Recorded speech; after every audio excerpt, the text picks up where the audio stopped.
Hey there guys, welcome back to the Doug and Racecraft YouTube channel. On this episode, we pick up yet another project car.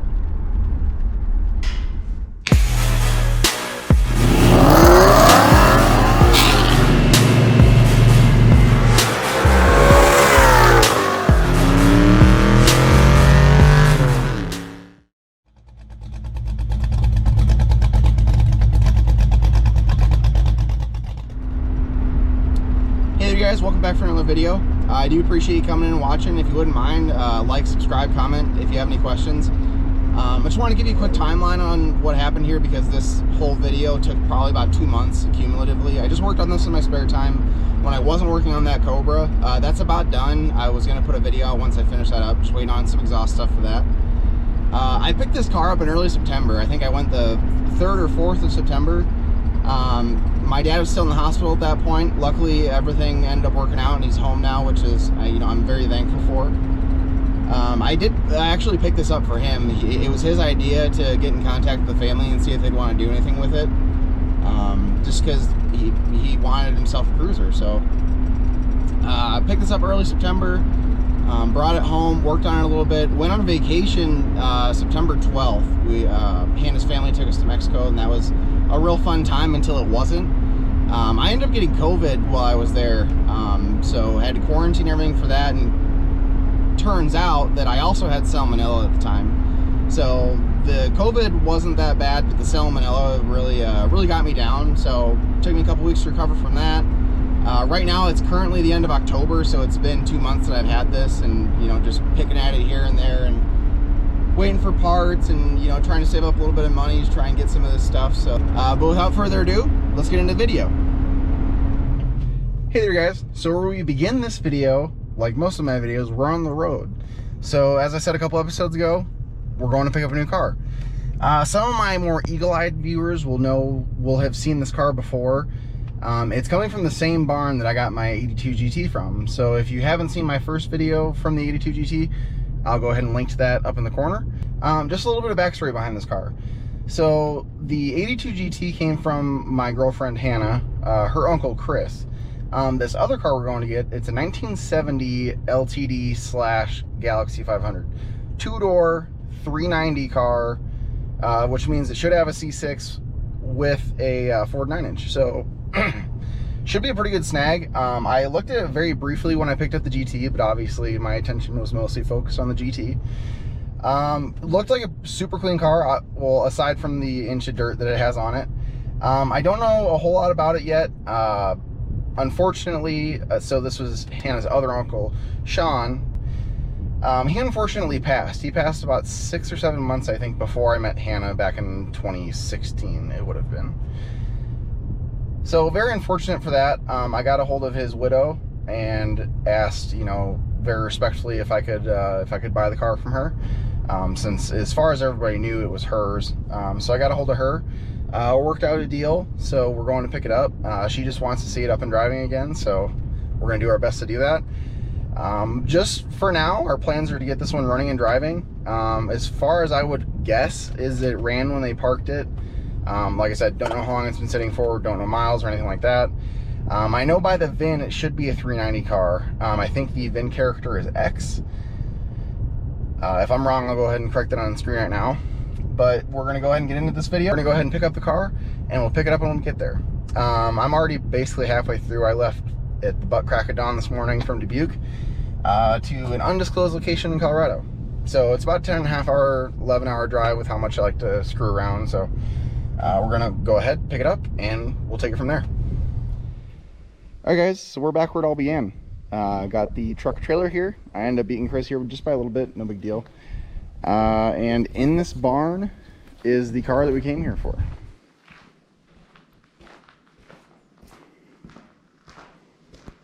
And she is pristine. Obviously pretty dirty. That's no big deal. So when my grandpa had it, he had this little, it's just a little leather case, and it's got, so he bought it in sterling. Okay. And so it's got this little case, and it kind of, the keys just fold out of it. It's Gotcha. Nothing fancy like they have nowadays. Right. But it's kind of cool. And, yeah. So did your grandpa buy it new, you said? Yeah, he bought it Oh, new. really? Okay. And so he babied this thing. So Yeah. I remember as a kid, we went to Yuma to go eat. And I was sitting in the middle.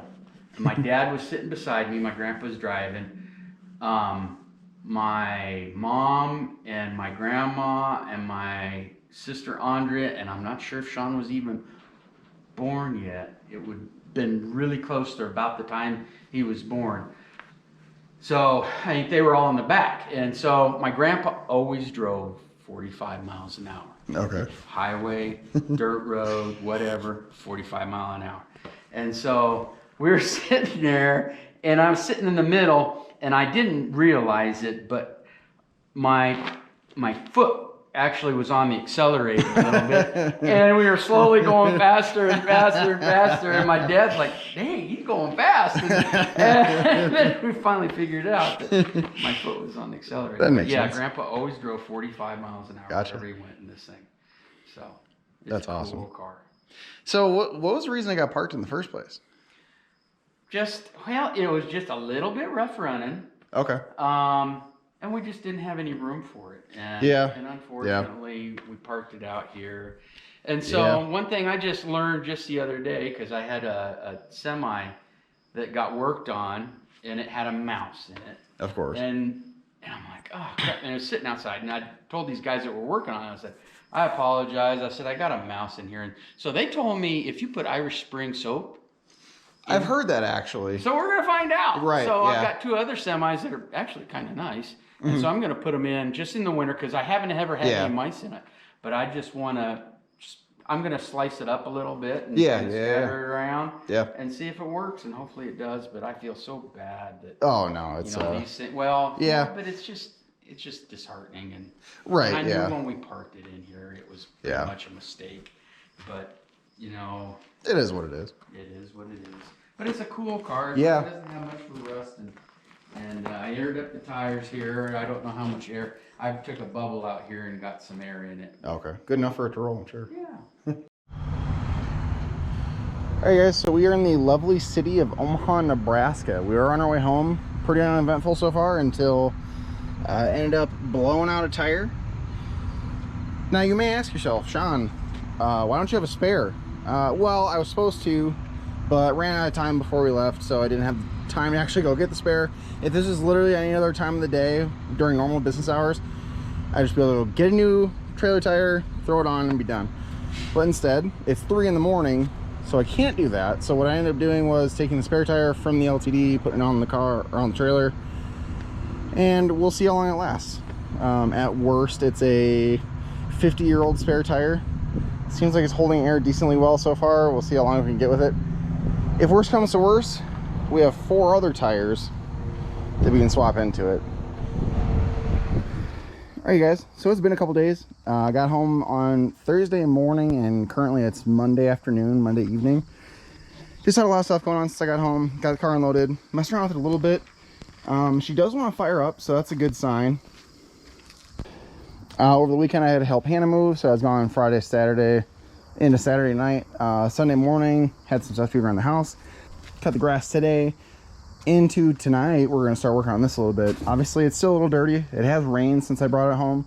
But we're going to go ahead and wash the rest of the crap off of it. The dirt, 20 years worth of dirt. After that, we'll tell you guys a little bit about the story about this one. But first, let's go ahead and get it washed off. As you can see, we've got about 20 years worth of crap just sitting on everything, basically. So we'll go ahead and do that, and we'll catch up with you after that.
All right, guys. So obviously a little bit's happened.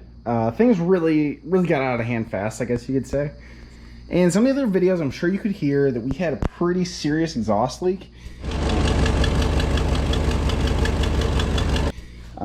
And as you can see, I started to attempt to fix that. Didn't really go that well. As you can see, there is no longer a bolt in this hole, but there's still a bolt in the head. So obviously not a great start. Not off to a great start on this one. I tried using the oxyacetylene torch to get in here and heat this cast iron ear up to get this one off. And this one also felt like it was gonna start to break. So this one could probably be fixed. I could probably re-drill and tap this hole because I have enough room over yonder, but can't really do that here because she runs right into the frame rail. So unfortunately, the conclusion that I've come to is that the head should probably come off. I already had the exhaust off because you need to have the exhaust off to get to the lower bolt for the back for cylinder 4. In case you couldn't tell, this is a FE 390 Ford Edsel, and instead of having the bolts opposed horizontally to the exhaust port, they're opposed vertically. So we get a bolt on top and bottom here instead of side to side. So everybody left for the night for the most part, so I'm just kind of working on this by myself. Jeremy helped me take the hood off. Huge shout out to Jeremy for that one, because that hood weighed probably about 100 pounds. Would have probably crushed myself and hurt the hood, and you definitely don't want to hurt the hood. So to get this head off, the intake manifold's gonna have to come off, and the alternator, I'm pretty sure. I'm hoping I can leave the AC and everything where it's at, so I don't have to take that off. The distributor does have to come out, which has been quite a huge bear so far. I got that loose and everything. So it's basically all over but the crying. So I'm gonna get you guys on the tripod and you can listen to me complaining for the next, couple minutes. So let's just do that. All right, so I got you guys on the tripod. Right now, what we're trying to do is get this old distributor out of here. But got the AC compressor in the way, so kind of giving me a little bit of fits. Do you ever just have those moments where you just really contemplate your life decisions up to this point and you ask yourself, is this really what I want to do with my life? Yeah, me either. Currently getting this distributor bolt out. Like a 1/16 of a turn at a time. Really not ideal, not an ideal situation. Some minor design overlook, I would say, by the powers that be at the old Ford Motor Company. And they only made this bolt about 1.5 inches long, so, not too long at all, I'd say. Just the right length. And of course, this bracket for the old AC compressor is right in the way. So no ratcheting wrench for me. So now I got myself one of them short throw ratcheting wrenches. I didn't cut it up or anything, it came like this, I swear to God. I love hearing boomers say they don't build them like they used to. And probably for good reason. Would you quit? And for those of you wondering, yes, this is a shop light that I'm using as a work light. Judge me if you want to. Oh, perfect. There we go. Nailed it. All right, so we finally got the old whirly boy out of the front there. So now what we have to do is take the valve covers off. And what I forgot about the Ford FE motors, Ford Edsel, for those of you that aren't hip on Fords, is that the intake manifold is also part of the valve cover sealing surface. So on a small block Ford, the only sealing surface for the valve cover is the cylinder head.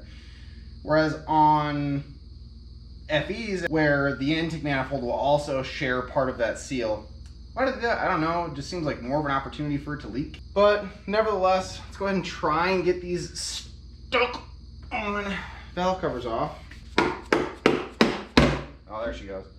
Upon further inspection, she actually doesn't look too bad. Thank God. Now let's use the persuader on this other side. There she goes. No problem. Bam. And she comes off. Alright guys, I did go ahead and do a little bit off camera before this next clip. Just went ahead and took the carburetor and some of these smaller things off, like the wiring and the vacuum hoses and things like that. Just things I didn't think that you guys really want to see. So let's go ahead and pick it up from where we are now. Alright, so we're ready to take the intake manifold off. What I'm kind of confused by here is there's only 10 bolts to hold the intake manifold down. I've been wrong before. So I guess we're going to use some of these pry boys and just start prying on stuff until either it comes off or something breaks. I guess we'll figure out what happens. So I'm just going to go ahead and stop myself right there. Anybody who knows Ford FEs has to be screaming at the TV right now. One thing I did not know before taking on this project was that to take the intake manifold off, you still have to take the rocker arms and push rods and everything out, because those push rods run through the intake manifold. I don't think it would necessarily be required to take off the shaft mounted rockers to get it out, but you obviously have to take off the rockers to get the push rods out. Also, one more thing that I did find out when I took the push rods and everything out, part of the reason that it sounded so bad in that clip before with the exhaust was it had a bent push rod. It was the intake valve for cylinder 1. I'll show that on the screen right now. I also did go ahead and take the intake manifold off camera. By the time I got around to actually getting it off with taking the rocker arms and everything off, I just kind of forgot to start filming again. So we're going to pick this back up. I have the cylinder head sitting on the workbench with the exhaust manifold reinstalled, and let's go ahead and we'll pick it up from there. Alright, so we got the old man outside wire wheeling the intake manifold off so I can get that ready to put on. We got the cylinder head ready for reassembly. I did go ahead, I somehow had one of these bolts to go ahead and replace, because obviously there are two that I broke off, and they were studs, but I'm not going to put that heat shield back on, mainly because it just doesn't really need it. So I had one of these bolts and I had another stud. I do like to keep all my old bolts from, you know, just random things over the years, engines that end up being junk and stuff like that. I got one for metric, or for standard stuff. I also got one down here somewhere for metric. It's just, I like using factory bolts where you can, because they look nice. You know, it looks better than something just from the hardware store. So let's go ahead and get the cylinder head slammed back on, and we'll take it from there. Alright, so it's the next day. Burned a little bit of that midnight oil last night, just getting some of this work done, some of the more innocuous stuff that I really don't want to bore you guys with. Got the head back on, the intake manifold, a lot of the smaller accessories, got some new hoses made up for the heater hoses, because they were getting pretty old and brittle. I'll probably end up replacing the upper radiator hose here at some point. I got the distributor back in. So now I got the rocker arms, or the rocker shafts rather, on. I have to torque those down, put the new valve cover gaskets on, fill it up with oil, do an oil change. So I'm gonna go ahead and get these rocker arms torqued down, and we'll pick it back up when I'm ready to fire it up. Okay, so I know what you're thinking. A lot happened since this last part of the video. When we're going to fire the car up for the first time after getting everything back together, had the valve covers and everything on, and it was just running really bad. And it had done that to me in the past, where it sounded like it was down 2 or 3 cylinders, but then it would come out of it once it warmed up. So it warmed up, it was still down a couple cylinders. Didn't really film any of this just because I was trying to troubleshoot, and it's hard to troubleshoot and focus on the problem at hand while also filming everything. I also had my dad up here helping me, which helped out a lot. Couldn't really figure it out. So I pulled both valve covers off. Well, I pulled the passenger side valve cover off first, and I had bent another push rod. I think that was cylinder 3 that I had bent. The first one that I had bent was cylinder 1, both of them on the intake valves. When I came back up later that night to keep working on it, it also had bent the intake valves on cylinders 6 and 8, I want to say.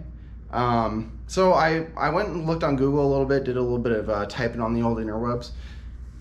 What I had found was, I don't know why, but apparently 390s are super prone to this.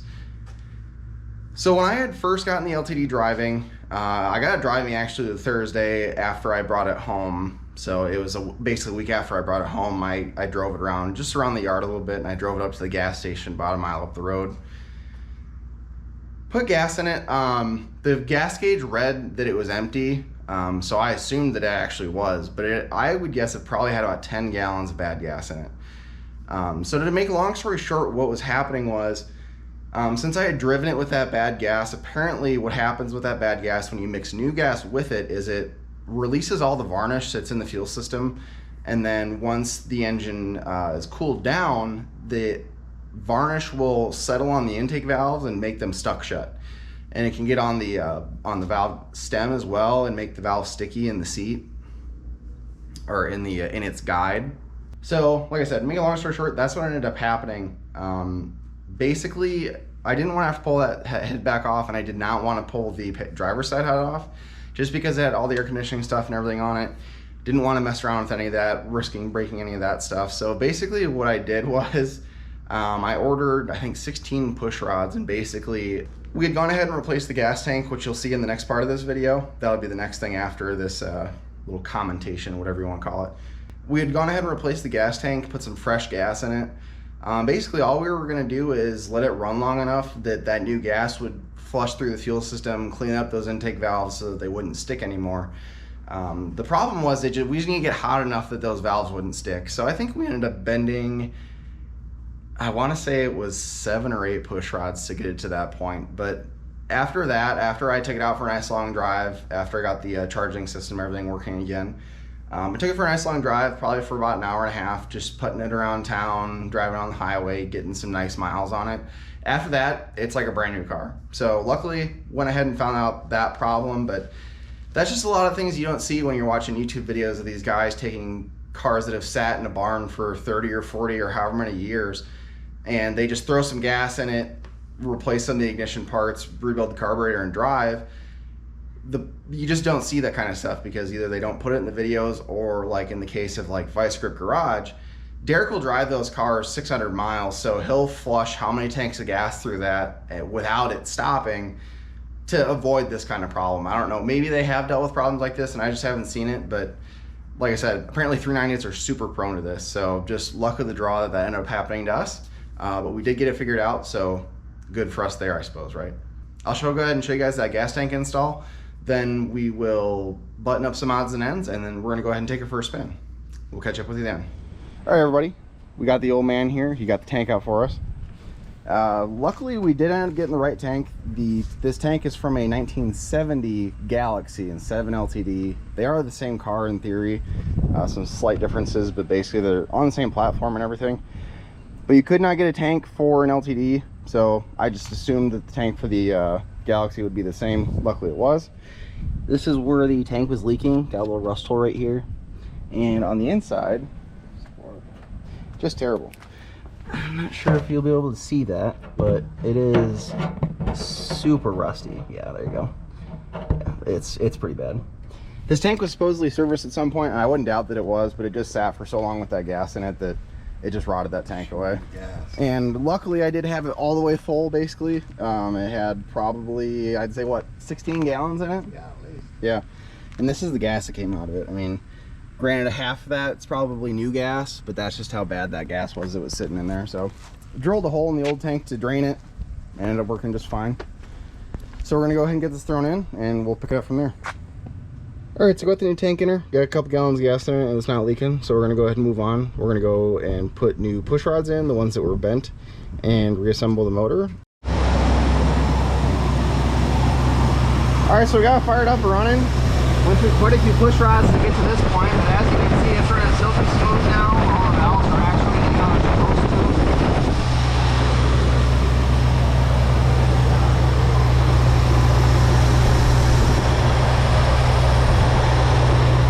So now what we're going to do, we're going to let it run long enough that it can get a lot of that varnish off the intake valve so that it won't happen again. What's that? Yeah. Now that we have nice clean gas in it, it should work out that way. Only problem we're still having is the charging system. I think the alternator that we got is still bad. You know, just our luck. So, what do you think? It's good. I wish we had started using straightened out push rods to start. Straighten out push rods instead of using new ones. I put them in the vise, put one in it, and started running perfect. Yeah. It's still got the bent push rod in it. Yeah. It's straight enough for it to run. It's back here on cylinder 8 on the intake valve. It's still straight enough to actuate the valve, but it's obviously not completely straight, so we'll get it taken care of here pretty soon, but we just want to make sure that it would start and run before we went through all 16 of the push rods that I ordered. All right, there you guys. So we're in the LTD for what we'll call our maiden voyage. I did take this for a drive once or twice just to get the bugs sorted out because it was kind of a handful when I first got it running again. Had to go through the carburetor a couple times and rebuild that and fix, you know, just for the year's worth of bad gas sitting in it. And then I also needed to get the wheels balanced because it shook something fierce. So it still has driveline vibration. I'm assuming it's the drive shaft. I don't know what makes them go bad after so long. I did put U-joints in it. That seemed to help quite a bit. So just a quick recap of everything we've done so far. I rebuilt the carburetor, obviously, like I just said. Had the cylinder head off and did the exhaust manifold gasket. Took the cylinder head off because I broke two of the studs off, so that couldn't be repaired easily in the car. So I just went ahead and pulled that cylinder head off, regasketed everything, cleaned everything up. Did an oil change, put new U-joints in it, and a new gas tank, and here we are. We're running and driving, and when the truck was down, when I got into an accident back in September, this was what I was daily driving after I had to give the rental back because the insurance company was just dragging their feet with it. And it was solid 2 weeks probably that I drove this just daily wherever I needed to go. Didn't drive it too terribly far, even though I really wanted to. I think it would have lasted fine, but you know, just being on, you know, I don't know how old these tires are, so we'll call them at least 20 years old because that's how long it sat for. I just didn't trust those tires to go the distance, so but I would trust the car to make it that far. It hasn't really given me a reason not to yet. And this thing is a cruiser, man, let me tell you. So, I don't know, I haven't really gotten to talk to the family yet after I've gotten this running and driving again. I know that there's a lot of memories to be had in this car, and I really do want to respect those. So the future going forward for this car is it's basically going to stay the way that it is. I'd like to get the seats reupholstered with something similar to this, because I actually kind of like this pattern.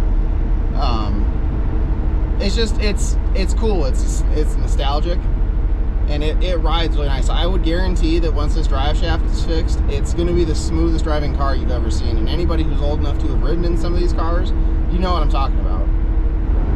The most surprising thing for me about this car is the fact that basically everything works. The only thing that didn't work was the horn, and it's because the soft like rubber deal in the center of the steering wheel, it's just petrified. It's super stiff, so it won't actuate the horn. But the horn does work. Both horns do work.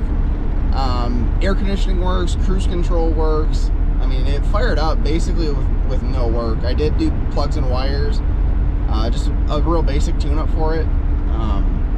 But I mean, as far as that stuff goes, this has actually been pretty easy to get this going. Usually they're not this easy. Like, refer back to the GT, how much that fought me when I first wanted to get that going. You know, that motor was locked up. That car only set for 10 years longer than this one did. I say 10 years as if it's not that long, but 10 years compared to 20, I mean, what do you think would happen in that extra 10 years? I wouldn't think a lot, but apparently there is. But yeah, like I said, for as long as this thing sat, I'm surprised everything worked.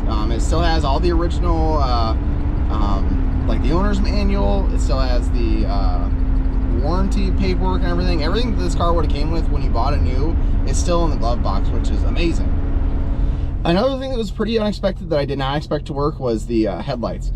So on cars like this, cars that are old like this, the hideaway headlights, they aren't actuated by, you know, electric motors or anything like that. They're vacuum operated, and they have a bunch of vacuum lines and canisters, like vacuum reservoirs and stuff, that have to all work for that to work. And when I saw it sitting, obviously the default position is up, so if any of the lines or canisters did break, you would still have headlights. But I figured that they wouldn't work, and trying to figure out, you know, trying to find the right vacuum diagrams and everything for that was going to be a headache. So I was very surprised that worked, and seamless. As soon as it had some vacuum stored away, they closed right up. And they functioned completely fine. Also, allegedly, this thing does some pretty fucking smoky burnouts. Not that I know from experience or anything.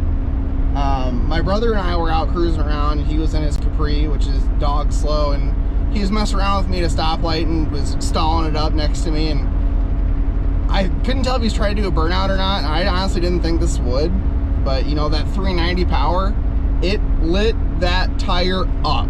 It, honest to God, one of the smokiest burnouts I've ever seen. So we're in a group of people, everybody's got hot rods and stuff, and I'm in this, so if a cop would have rolled up, they would have never guessed it was me, so it was a perfect situation. Here's a quick clip of what it would look like if this thing did do a burnout.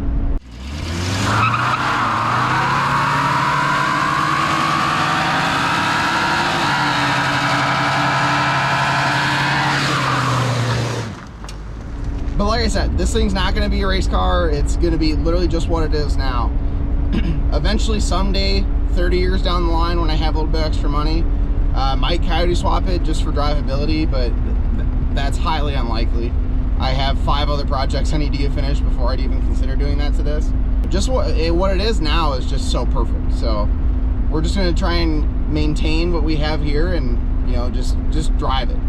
So I think that's going to do it for this video, you guys. Like I said, please do like, comment, subscribe if you have any questions. It really does help get some more traffic to the channel, so I can do some more of this stuff for you guys.